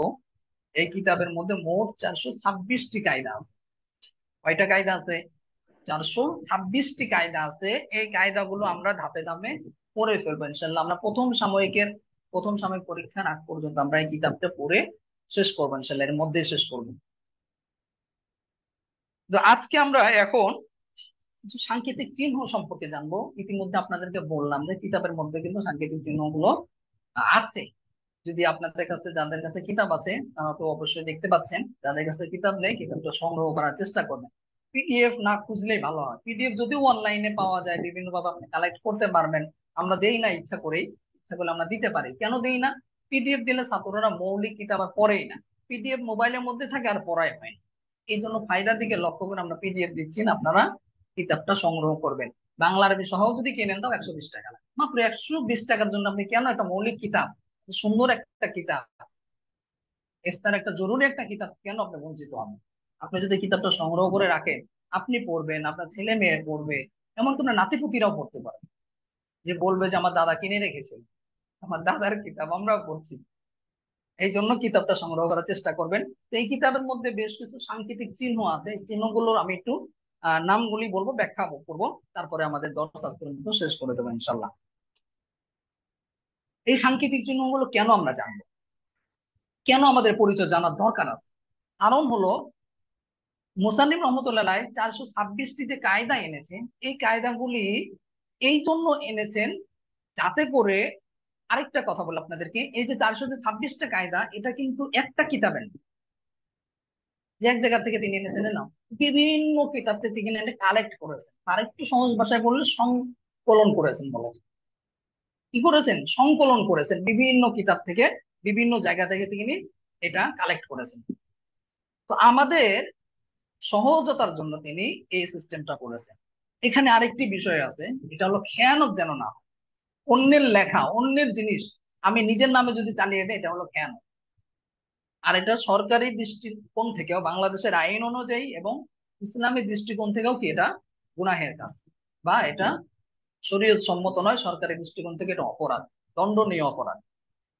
তো মুসান্নিফ রহমতুল্লাহ এখানে আমানতের পরিচয় দিয়েছেন। তিনি যেই কায়দাটা যেই কিতাব থেকে নিয়েছেন, যেই কায়দাটা যেই কিতাব থেকে নিয়েছেন, ওই কিতাবের হাওলাটা তিনি প্রতিটা কায়দার পাশে পাশে দিয়ে দিয়েছেন। আমি একটু আগে আপনাদেরকে দেখালাম যে কিতাবের শেষে কিন্তু আহ কিতাবের শেষে না, আফওয়ান, মানে এই কায়দার শেষে, প্রতিটা কায়দার শেষে তিনি বন্ধনীর মধ্যে, ব্র্যাকেটের মধ্যে কায়দার যেই কিতাব থেকে নিয়েছেন ওই কিতাবের নামটা লিখে দিয়েছেন। এখানে আপনাদেরকে আরেকটি বিষয় আমি বলে রাখি। তো আপনাদেরকে বলা হয়েছে অনেক সময় পরীক্ষায় কিন্তু মুসান্নিফের জীবনী আসে, আবার অনেক সময় পরীক্ষার মধ্যে সাংকেতিক চিহ্নগুলো আসে। আপনাকে বলা হবে যে মিন দ্বারা কোন কিতাব বোঝানো হয়, এটা আপনাকে লিখতে হবে। আবার বলা হতে পারে যে সিন ইয়া র দ্বারা কোন কিতাব বলা হয়, বোঝানো হয়, বা মুসান্নিফ কোন কিতাবকে বুঝিয়েছে, এটা লেখ। আবার বলা হতে পারে যে আ দ্বারা কোন কিতাব বোঝানো হয়। এইভাবে আপনাকে কয়েকটা সাংকেতিক চিহ্ন বা অক্ষর আপনাকে দিয়ে দেওয়া হবে। তারপর আপনার পরীক্ষার মধ্যে যদি এভাবে আসে, তখন আপনাকে লিখতে হবে যে হা দ্বারা এই কিতাব, সিন দ্বারা এই কিতাব, সিনিয়া র দ্বারা এই কিতাব, র দ্বারা এই কিতাব, দাল র দ্বারা এই কিতাব। এটা কেন আমরা শিখবো? এতে করে আমাদের কিতাব মৌলিক যেখান থেকে এই কিতাব কায়দাগুলো নেওয়া হয়েছে ওই সম্পর্কে আমাদের স্পষ্ট ধারণা হয়ে যাবে। এই জন্য আপনারা সবাই কি করবেন? এই সাংকেতিক চিহ্নগুলো গুরুত্ব দিয়ে শিখবেন, এবং এটা পরীক্ষায় কিন্তু দেওয়া হয়। এখন কথা হলো, যাদের কিতাবে মধ্যে এভাবে নেই, তবে সবার কিতাবে আছে কিন্তু একটু বিক্ষিপ্ত ভাবে আছে, চাইলে আপনারা লিখেও রাখতে পারেন। আমি এখন একটা একটা করে বলবো, আপনারা চাইলে কিন্তু লিখেও রাখতে পারেন। আর সবসময় একটু চেষ্টা করবেন একটা খাতা কলম, দর্শে বসার সময় খাতা কলমটা পাশে রাখান। কখন কোন কথাটা, একটা জরুরি একটা কথা বের হয়ে যেতে পারে, যেটা আপনার জীবনে মোড় ঘুরে যেতে পারে, আপনার অনেক প্রয়োজনে আসতে পারে, কাজে লাগতে পারে, বা গুরুত্বপূর্ণ একটা পড়ার একটা বিষয় আপনার আসতে পারে, যেটা আপনার অনেক উপকারে আসবে, যেটা আপনার জানা নেই বা বইয়ের মধ্যে নেই, কিতাবের মধ্যে নেই, সেই জিনিসটা আপনি একটা খাতায় লিখে রাখলেন, এতে আপনার কিন্তু অনেক উপকার হবে। তাহলে তাহলে আমরা এখন সাংকেতিক চিহ্ন সম্পর্কে জানবো। সবচেয়ে যদি আমরা দেখি, এই কিতাবের মধ্যে, কাওয়াইদুল ফিক কিতাবের মধ্যে সবচেয়ে বেশি ব্যবহার হয়েছে, যতটুকু আমার নজরে পড়েছে, আমার ধারণা, আমি গুনি নেই পড়া, সেটা হচ্ছে সিন ইয়া র। বেশিরভাগ কায়দাগুলো শেষে দেখবেন কি সিন ইয়া র। সিন ইয়া র দ্বারা কি বোঝায়? সিন ইয়া র আপনারা চাইলে এভাবে লিখতে পারেন, প্রথমে লিখলেন আরবিতে সিনিয়ার, তারপর একটা টান দিয়ে তারপর লিখতে পারেন যে শরহু সিয়ারিল কাবির। কি বোঝানো হয়? সিনিয়র দ্বারা শরহু কি বোঝানো সিয়ারিল হয়? কাবির। শরহু সিয়ারিল কাবির নামক কিতাব থেকে। শারহু সিয়ারিল কাবির। এই কিতাব থেকে মূলত আপনাদের কারো বলা লাগবে না, সবাই বললে দেখা যায় আওয়াজ হয়তো সমস্যা হয় অন্যদের শুনতে, আপনারা এমনি শুনেন শুধু। শরহু সিয়ারিল কাবির নামক কিতাব থেকে মুসান্নিফ রহমতুল্লাহ আলাই যে কায়দাটি নিয়েছেন ওই কায়দাটির শেষে কি লিখে রাখেন? সিনিয়ার লিখে রাখেন। এটা খুবই গুরুত্বপূর্ণ বিষয়। সাংকেতিক চিহ্নগুলো আহ আপনাদের প্রতিটা কায়দা পড়ানোর সময়ে আমরা বলার চেষ্টা করবো ইনশাল্লাহ। তারপরেও যদি কখনো ছুটে যায় তখন আপনার বুঝে নিতে হবে, কিতাবে কিন্তু আছে যে কি এই সাংকেতিক চিহ্ন দ্বারা কি বোঝানো হয়, কোন কিতাবকে বোঝানো হয়। অনেক সময় হয়তো তাড়াহুড়া করে আপনার কায়দা পড়া হবে, তখন আর বলা হবে, তখন আপনার বুঝে নিতে হবে। ওস্তাদ প্রথম এর আগে তো দর্শন মধ্যে বলেছিলেন যে সিনিয়র দ্বারা বোঝায় কি শারহু সিয়ারিল কাবির। এটা মূলত ইমাম আবু বকর সারাখসি রহমতুল্লাহ আলাইহি রচনা করেছেন এই কিতাবটি। ইমাম আবু বকর সারাখসি রহমতুল্লাহ আলাইহি এর রচিত শারহু সিয়ারিল কাবির নামক কিতাবকে বোঝানোর জন্য মুফতি আমিনুল ইহসান রহমতুল্লাহ আলাইহি সংক্ষেপে তিনি সিনিয়র লিখে থাকেন। মনে থাকবে সবার। এটা কি অনেক জায়গায় আপনি পাবেন, কিতাবের বিভিন্ন জায়গায় সিনিয়রও আসবে। সিনিয়র পরে আমার মনে হয় সবচেয়ে বেশি অথবা কম বেশি হতে পারে, এটা আমার ধারণা করে বলছি, আসলে 426 টাকা এটা তো মনে রাখা সম্ভব না, তবে কিতাবের মধ্যে আপনারা পাবেন এরকম। এরপরে সবচেয়ে বেশি যে কিতাবটার আহ আপনার নাম আসবে সেটা হলো শিন নুন। সবচেয়ে বেশি নাম আসবে কি তারপরে? শিন নুন, অর্থাৎ শিন আর নুন থাকবে। এই শিন নুন দ্বারা মূলত আল আসবাহ ওয়ান নাযাইর কিতাবকে বোঝানো, আল আসবাহ ওয়ান নাযাইর নামক কিতাবকে বোঝানো হয়েছে। আর এই কিতাবটা কিন্তু আপনাদের সিলেবাস, অর্থাৎ আপনাদের ইফতা বিভাগ, আপনাদের না শুধু প্রতিটা ইফতা বিভাগেই পড়ানো হয় গুরুত্বের সাথে। আহ তো আমাদের এখানে মজার বিষয়টা হলো কি আল আসবাহ নাযাইর কিতাবটা অনেক বড় একটা কিতাব, এবং ওই কিতাবটা একটু কঠিনই বলা চলে, বেশি ব্যাখ্যা বিশ্লেষণ করে ফেলেছেন মুসান্নিফ। তবে আমাদের সহজতার বিষয়টা হলো কি আমরা এই কাওয়াইদুল ফিক কিতাবের মধ্যে আল আসবাহ নাযাইরের পড়া অধিকাংশ পড়ে ফেলবো। আল আসবাহ নাযাইর কিতাবের মধ্যে যে পড়াগুলো আছে ওইগুলো সবই আবার সংক্ষেপে সহজ করে মুফতি আমিনুল ইহসান রহমাতুল্লাহ আলাইহি তার কিতাবের মধ্যে কাওয়াইদুল ফিক কিতাবের মধ্যে নিয়ে এসেছে। তাহলে আমাদের এখানে একটা ভালো একটা দিক হলো সেটা হলো যে আমরা এক কিতাবের সাথে সাথে আমাদের কয়টা কিতাব পড়া হয়ে যাবে? দুইটা কিতাব পড়া হয়ে যাবে। দুইটা না আরো অনেক কিতাব পড়া হবে এবং ইনশাল্লাহ ধীরে ধীরে বলা হবে। তাহলে আমরা এখন জানলাম যে শিন নুন দ্বারা কি বোঝানো হয়? আল আসবাহ ওয়ান নাযাইর নামক কিতাবকে বোঝানো হয়। এই কিতাবকে বোঝানোর জন্যই মুফতি আমিনুল ইহসান রহমাতুল্লাহ আলাইহি বিভিন্ন কায়দার শেষে যে কায়দাটি আল আসবাহ নাযাইর থেকে নেওয়া হয়েছে সেখানে তিনি শিন নুন ব্যবহার করেছেন। শিন নুন দ্বারা আল আসবাহ নাযাইর কিতাবকে বুঝিয়েছেন। এই কিতাবটি মূলত ইবনে নুজাইম রহমতুল্লাহ আলাইহি রচনা করেছেন। ইবনে নুজাইম রহমতুল্লাহ আলাইহি এই কিতাবটি রচনা করেছেন। আর তারপরে আরো বেশ কিছু কিতাব আছে, যেমন আপনার আরেকটি কিতাব হলো হা আসবে, বিভিন্ন কায়দার শেষে কি আসবে? হা, শুধু হা থাকবে, আরবিতে কি হা লেখা থাকবে, হা দ্বারা। এটা আমাদের খুব প্রসিদ্ধ একটা কিতাব, আলিয়া মাদ্রাসায় পড়ানো হয় কিনা আমার জানা নেই, যেহেতু আমি আলিয়া মাদ্রাসায় লেখাপড়া করিনি, আমার একটু ধারণা কম আলিয়া মাদ্রাসা সম্পর্কে। তো কওমি মাদ্রাসা গুলোতে কিন্তু খুব গুরুত্বের সাথে পড়ানো হয় হেদায়া। হা দ্বারা কি বোঝানো হয়? হেদায়া, মনে থাকবে সবার। হা দ্বারা হেদায়া, হেদায়া নামক কিতাবকে বোঝানোর জন্যই তামিমুল ইহসান রহমাতুল্লাহ আলাইহি সাংকেতিক চিহ্ন হিসাবে যে কায়দার পাশে হা রাখবেন সেই হা দ্বারা বোঝা যাবে কি হেদায়া নামক কিতাবকে তিনি বুঝিয়েছেন। হেদায়া নামক কিতাবটি ইমাম আলী বিন আবু বকর আল ফারগানি রহমতুল্লাহ আলাইহি আবার তিনি কি রচনা করেছেন। এরপরে আরেকটি কিতাব যেটা আমরা বিভিন্ন জায়গায় আমরা দেখতে পাবো সেটা হচ্ছে রদাল। বিভিন্ন কায়দার শেষে কি দেখতে পাবো? রদাল। রদাল দ্বারা মূলত রদ্দুল মুহতার, রদাল দ্বারা কি বোঝানো হয়? রদ্দুল মুহতার। রদ্দুল মুখতার, দুররুল মুখতার, ফতোয়া শামী, কোনটা কি এটা একটা প্যাচের বিষয় না। ইনশাল্লাহ এই বিষয়ে সামনে আমরা একটা কিতাব পড়বো, মুকাদ্দিমাতুদ দুররুল মুখতার। ওই কিতাবে পড়তে গিয়ে মুসান্নিফের জীবনে যখন আমরা আলোচনা করবো তখন এই বিষয়টা আপনাদেরকে প্যাচটা ছুটিয়ে দেওয়া হবে। এটা একটু লম্বা চড়া আলোচনা আছে, বুঝতে গেলে সময় লাগবে। তাহলে আমরা এতটুকু বুঝে রাখি, রদ-আল দ্বারা কি বোঝানো হয়? রদ্দুল মুফতার। রদ্দুল মুফতার নামক কিতাবকে বোঝানোর জন্য বিভিন্ন কায়দাতে, যে কায়দাটা রদ্দুল মুফতার নামক কিতাব থেকে নেওয়া হয়েছে, সেখানে কায়দার পাশে মুসান্নিফ রহমাতুল্লাহ সাংকেতিক চিহ্ন হিসাবে কি ব্যবহার করবেন? রদ-আল। তাহলে রদ-আল আসলে আমরা কি মনে করব? মনে থাকবে সবার, রদ্দুল মুফতার নামক কিতাব থেকে এই কায়দাটি নেওয়া হয়েছে। আর এই কিতাবের মুসান্নিফ হচ্ছেন আল্লামা মুহিবুল্লাহ বিহারী রহমতুল্লাহ আলাইহ, তিনি এই কিতাবটি রচনা করেছেন। এরপরে আরেকটি সাংকেতিক চিহ্ন খুব বেশি আমরা দেখতে পাবো, সেটা হলো মিম জিম। কি দেখতে পাবো? মিম জিম, অর্থাৎ মিম আর জিম একসাথে লেখা দেখতে পাবো বিভিন্ন কায়দার মধ্যে আমরা দেখতে পাবো। এটা মূলত আলাদা একটা বই বললেও চলে, আবার না বইও নাও বলা চলে। কি জন্য?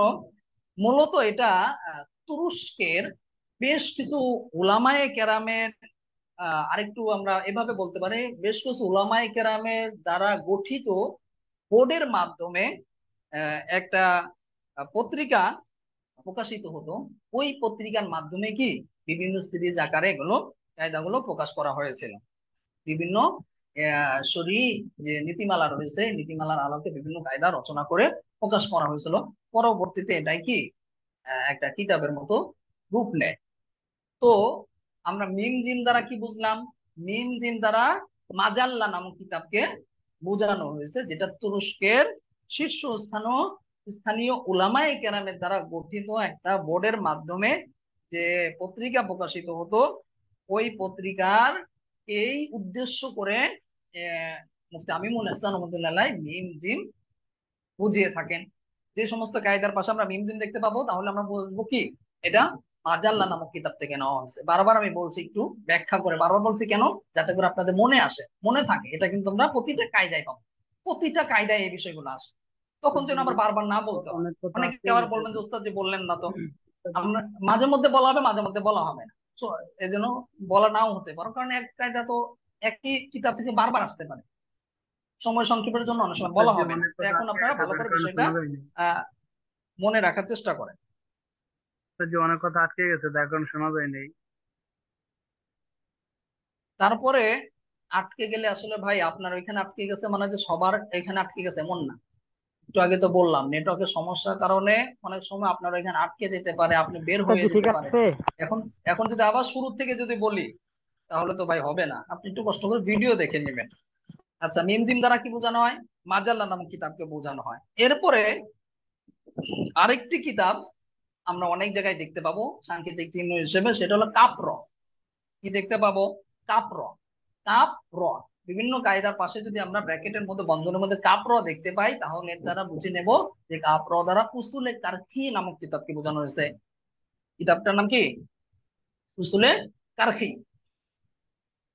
ইমাম কারখি রহমতুল্লাহ আলাইহি রচনা করেছেন, এই জন্য আহ কিতাবটার নামও কি উসুলে কারখি হয়ে গেছে। তারপরে যেমন আমরা এরকম তো আমরা অনেক কিতাবই জানি, যেমন বুখারী। বুখারী তো কিতাবের নাম না, কিন্তু নাম হয়ে গেছে বুখারী, ইমাম বুখারী দিকে নিসবত করে। এরপরে আরেকটি কিতাব আমরা খুব বেশি পাবো, সেটা হলো বাহার। সাংকেতিক চিহ্নটা কি হবে? বাহার। বাহার যদি আসে তাহলে আমরা বুঝতে পারবো যে এটা বাহরুর রায়েক নামক কিতাবকে বোঝানো হয়েছে। বাহরুর রায়েক নামক কিতাবকে বোঝানোর জন্য বাহার সাংকেতিক চিহ্ন হিসেবে মুসান্নিফ রহমাতুল্লাহ আলাইহি যে সমস্ত কায়দায় কিতাব থেকে নেওয়া হয়েছে ওইখানে তিনি সাংকেতিক চিহ্ন হিসেবে বাহার লিখে থাকবে।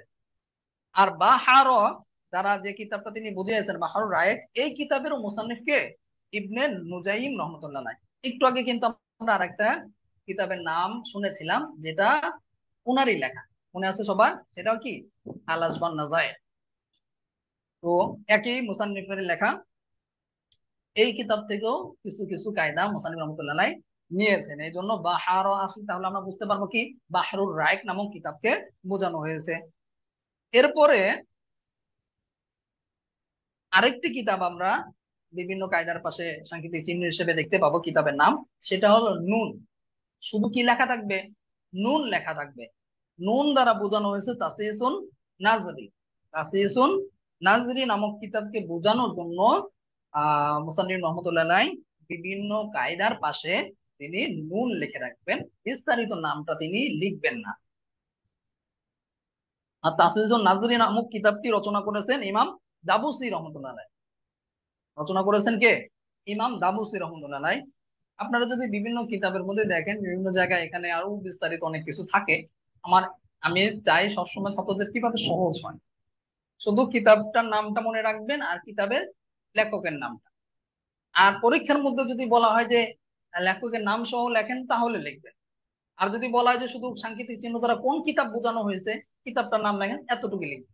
বেশি বাড়িয়ে কিন্তু লেখার দরকার নেই। মনে থাকবে সবার, বাড়িয়ে লিখতে যাবেন। বাড়িয়ে লিখতে গেলে কষ্ট হবে, ভুল হবে, তখন কিন্তু আপনি নাম্বার কম পাবেন। যতটুকু চাওয়া হবে ততটুকু লিখবেন। যদি কিতাবের লেখকের নাম চাওয়া হয়, তখন লেখকের নাম দিবেন। না চাওয়া হলে শুধু কিতাবের নামটা দিবেন। সাধারণত আমরা শুধু কিতাবের নামটা চাই, কারণ ছাত্রদের এটা মনে রাখা সহজ হয়। আর লেখকের নাম, জন্মসাল, মৃত্যুসাল এগুলো চাইলে কঠিন হয়ে যায়। যাই হোক, তাহলে আমরা কি বুঝলাম? নুন দ্বারা বোঝানো হয় কি? তাসিসুন নাজরি। তাসিসুন নাজরি মূলত মুসান্নিফ হচ্ছেন ইমাম দাবুসি রহমতুল্লাহ আলাইহি। তারপরে আরেকটি কিতাব আছে যেটা আমরা মাঝে মধ্যে দেখতে পাবো, সবসময় দেখতে পাবো না, হঠাৎ করে দেখবেন দেশে গেছে, তখন কিন্তু আপনাদের জিজ্ঞাসা করা হবে মাঝে মধ্যে। যেমন সেটা হচ্ছে যে র আসবে। কি আসবে? র। র দ্বারা বোঝানো হয় মানারুল উসুল। কি বোঝানো হয়ে থাকে? র দ্বারা মানারুল উসুল নামক কিতাবকে বোঝানো হয়ে থাকে। আর এই কিতাবটি রচনা করেছেন ইমাম হাফিজউদ্দিন নাসাফি রহমতুল্লাহ আলাইহি। এই কিতাবটি রচনা করেছেন কে?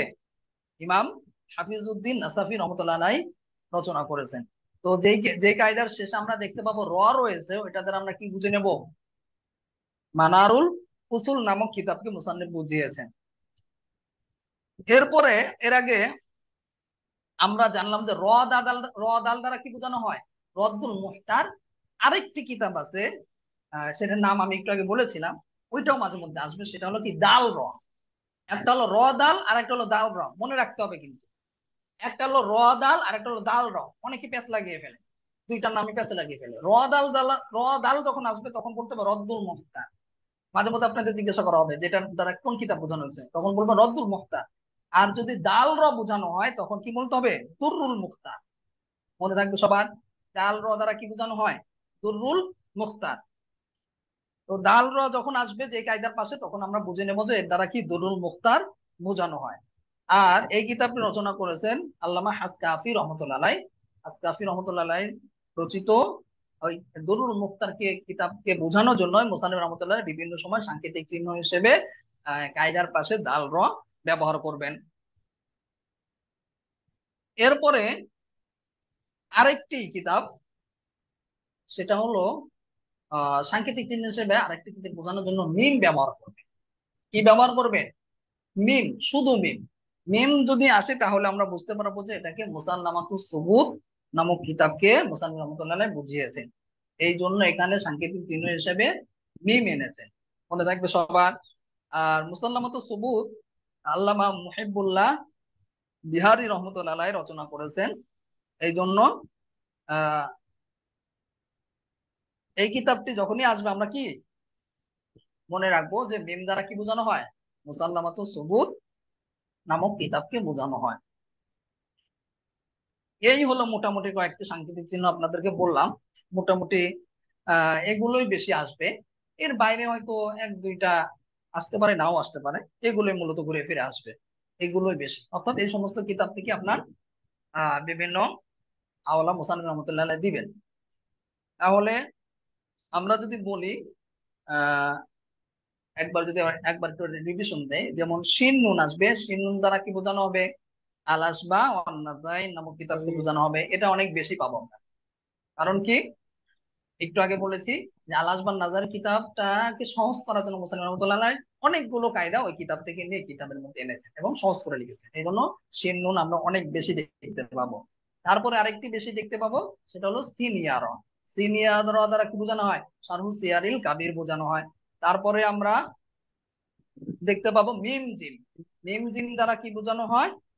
মাজাল্লা নামক কিতাবকে বোঝানো হবে। এরপরে দেখতে পাবো তাপর।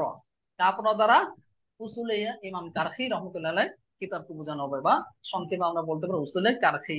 উসুলে কারখি কিতাবকে বোঝানোর জন্য কাপড় বিভিন্ন জায়গায় মুসান্নিফ রহমতুল্লাহ আলাইহ ব্যবহার করবেন। এরপরে আরেকটি পরিচিত কিতাব, সেটা কি?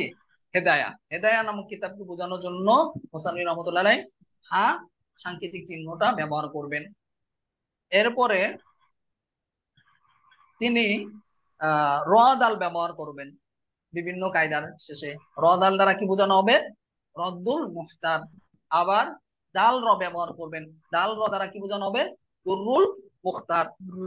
এরপরে মিম ব্যবহার করবেন। মিম আসলে আমরা কি মনে করব? মুসাল্লামাতুস সুবুত নামক কিতাবকে বোঝানো হয়েছে, এই জন্য এখানে মিম এসেছে। একটা হলো মিম জিম, মানে কি প্যাচ লাগিয়ে দেয়। আপনাদের আগে বলে দিচ্ছি, মিম জিম আসলে মাজাল্লা, আর শুধু মিম আসলে কি? মুসাল্লামাতুস সুবুত, মনে রাখতে হবে। তারপরে র দাল আসলে হলো রদ্দুল মুখতার, আর যদি শুধু র আসে তাহলে কি বলতে হবে? মানারুল উসুল। র আসলে শুধু কি? মানারুল উসুল। তারপরে বাহার। বাহার আসলে কি? বাহরুর রায়েক। বাহার দ্বারা কি বোঝানো হয়? বাহরুর রায়েক নামক কিতাবকে বোঝানো হয়। আর যদি নুন আসে, শুধু নুন আসে, তখন আমরা কি বুঝবো? যে এই নুন দ্বারা বোঝানো হয়েছে তাসিসুন নাসিরী নামক কিতাবকে বোঝানো হয়েছে। এইগুলো মোটামুটি সাংকেতিক চিহ্নগুলো। এই সাংকেতিক চিহ্নগুলো ইনশাল্লাহ আমরা আগামীকাল থেকে একাধারে লাগাতার পেতে থাকবো। এগুলো মনে রাখবেন, সারা বছর কিন্তু এভাবে আর বলা হবে না। অনেক ছাত্র ভাইরা পরীক্ষার সময় তখন বলে বসে, উস্তাদ জি এগুলো তো কোনোদিন পড়লাম না, কোথাও তো পেলাম না।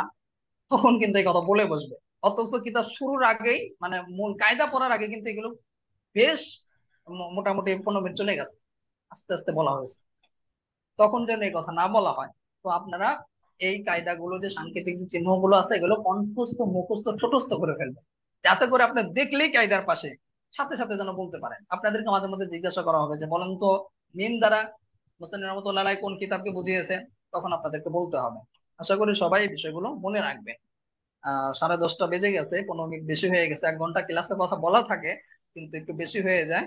আসলে মাঝে মধ্যে আপনাদের ফায়দার জন্য করা হয়, একটু বেশি সময় নেওয়া হয়, এটা ক্ষমা সুন্দর দৃষ্টিতে দেখবেন। আর আরেকটি বিষয় হলো, অনেক সময় আপনারা প্রশ্ন করতে চান, আসলে দেখা যায় কি আমাদের যে সময়, এই সময়ের মধ্যে আবার প্রশ্ন উত্তর করতে গেলে আরো সময় পাওয়া যায় না। তো কিছু কিছু বিষয় আছে, আপনাদের তো আলহামদুলিল্লাহ আমরা বলেছি যে ক্লাস টাইমের বাইরেও আপনাদেরকে আমরা সাপোর্ট দেব, সর্বক্ষণই সাপোর্ট থাকবে। তবে এর মানে এই নয় যে রাতে 1টার সময় আপনি হঠাৎ করে ফোন করে বসবেন, এটা ভাই করেন না। কারণ আমাদেরও তো জীবন আছে, ঘুম আছে, বিবি বাচ্চা আছে, সবাইকে একটু সময় দিতে হয়। তো আপনি যদি 1টার সময় ফোন করে বসেন, হয়তো আপনার ফোনটা রিসিভ করতে পারি, রিসিভ করবো, কিন্তু তখনই তো মনে কষ্ট পাবো, ঘুমের ডিস্টার্বে করার কারণে। পরিবারের সময় দেওয়ার সময় আপনারা তো এটা বোঝেন, একটু এটা খেয়াল রাখবেন। যদিও আলহামদুলিল্লাহ সবাই আহ বোঝেন, কিন্তু মাঝে মধ্যে 2-1 জন ছাত্র ভাই বুঝতে চান। রাত 1টা বেজে গেছে, তারপরে ফোন করে, তারপরে ফোন করে আবার বলে যে "উস্তাদ জি, কিছু মনে করবেন না"। ফোন করে কি বলে যে কিছু মনে করবেন না, একটু বিরক্ত করলাম। অনেকে একটু রাত জাগে, তো মানে অনেকে রাত জাগে, সে মনে করছে আমরাও রাত জাগি। আরে ভাই রাত জাগ, হ্যাঁ মানুষের প্রয়োজনও পড়তে পারে, আমাদের যে রাত জাগা লাগে না এটা না, রাত জাগা প্রয়োজন পড়তে পারে। এর মানে এই নয় যে আপনার সাথে কথা বলার জন্য রাত জাগছে, আরো তো কাজ থাকে। এই জন্য আপনাদের কোনো বিষয় যদি কখনো কোনো প্রশ্ন থাকে, যদি ক্লাস টাইমে সময় না পান, ব্যক্তিগতভাবে হোয়াটসঅ্যাপে জিজ্ঞাসা করবেন, ইনশাল্লাহ সমস্যা নেই। আপনাকে যতটুকু আমাদের জানাশোনা আছে ততটুকু আপনাকে হেল্প করা হবে, সহযোগিতা করা হবে ইনশাল্লাহ। তো আজকে তার কোনো প্রশ্ন নেই, কোনো প্রশ্ন আছে? না। আচ্ছা ঠিক আছে, তাহলে উস্তাদ আমরা জি, মজলিস শেষে সবাই দোয়াটা পড়ে নেব। উস্তাদ জি, সুবহানাকাল্লাহুম্মা ওয়া যে আমার একটা বিহামদিকা প্রশ্ন ছিল। আশহাদু আল্লা ইলাহা আচ্ছা, তো আপনি করেন, আল্লাহু ব্যক্তিগতভাবে জিজ্ঞেস করেন। হ্যাঁ, এখন অনেক সময় হয়ে গেছে তো, এই যে একটু আগে তো বললাম, এখন প্রশ্ন উত্তর করতে গেলে সময় লাগবে। যাদের যাদের ব্যক্তি প্রশ্নের দরকার, এখন আমরা ব্যক্তিগত ওস্তাদকে নক করি। কারণ জি ওস্তাদ জি, এখন আমি যদি কথা দোয়া বলি, চাই। ছাত্র ঠিক আছে, ভাইরাও অনেক সবাই রাত হয়ে বসে গেছে। থাকবে, অনেকে, অনেকের একটু ব্যস্ততা আছে তো।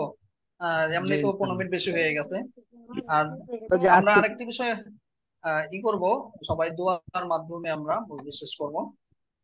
শুধু সালাম না, সালামের শুরু দিয়ে সালাম এবং শেষেও সালাম। জি এটার ইনশাআল্লাহ। হাওলাটা আপনারা আগামীকালকে বের করে আনবেন, দেখি কেউ পারেন কিনা। এটা তামরিন না। কি বললাম বলেন তো?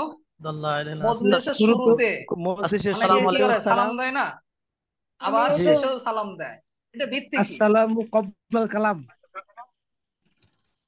আরে জি ভাই, আমি কি বললাম আপনি কি বলেন? আমি বলছি কথার আগে সালামের কথা তো বলি না, আসসালাম কবুল কালাম বাদাল কালাম, আমি এগুলো কথা বলি। আমি বলছি যে যে আমরা শুরুতে একবার সালাম দেই না, মাহফিলে গেলে বা যে কোনো জায়গায় গেলে, এটা একটা আছে। আবার যে শেষে যে সালাম দিয়ে শেষ করছি, এটার ভিত্তি কি? এটা ঠিক আছে ভিত্তিটা হুজুর, আপনারা বের ইনশাআল্লাহ করার চেষ্টা চেষ্টা করব। করবেন। এটা কোনো ভিত্তি জি আছে কিনা, ইনশাআল্লাহ। এটা কোনো সহিহ হাদিস আছে কিনা, বা কি কোত্থেকে আসলো, এটা একটু চেষ্টা করবেন। যদি জি জি পারেন তো ইনশাআল্লাহ। আলহামদুলিল্লাহ, না পারলে পরে জানানো হবে ইনশাল্লাহ, সমস্যা নেই। আমি জি বললাম এটা একটু অতিরিক্ত পড়া। যদি জানতে পারেন আপনার একটা মূল একটা পয়েন্ট কিন্তু জানা হলো। এটা অনেক বেশি কিন্তু আমরা সচরাচর দেখতে পাই। সবাই কি করে মজলিসের শুরুতে সালাম দেয়, আবার শেষেও সালাম দেয়। এই জন্য এই সব ছোটখাটো বিষয়গুলো একটু তাহকিক করে নেবেন। আপনাদের কিন্তু তাহকিকের মেজাজ তৈরি করতে হবে, প্রতিটা বিষয় তাহকিকের সাথে চলবে। আল্লাহ আমাদের জি সবাইকে তৌফিক ইনশাআল্লাহ। দান করুন। আমিন। জি, সুবহানাল্লাহি ওয়া বিহামদিহি, সুবহানাকাল্লাহুম্মা সুবহানাকাল্লাহুম্মা ওয়া বিহামদিকা আশহাদু আল লা ওয়া ইলাহা ইল্লা আনতা বিহামদিকা আশহাদু আন লা আস্তাগফিরুকা ওয়া ইলাহা আতুবু ইলাইক। আসসালামু আলাইকুম ওয়া রাহমাতুল্লাহি ওয়া বারাকাতুহু। আসসালামু আলাইকুম।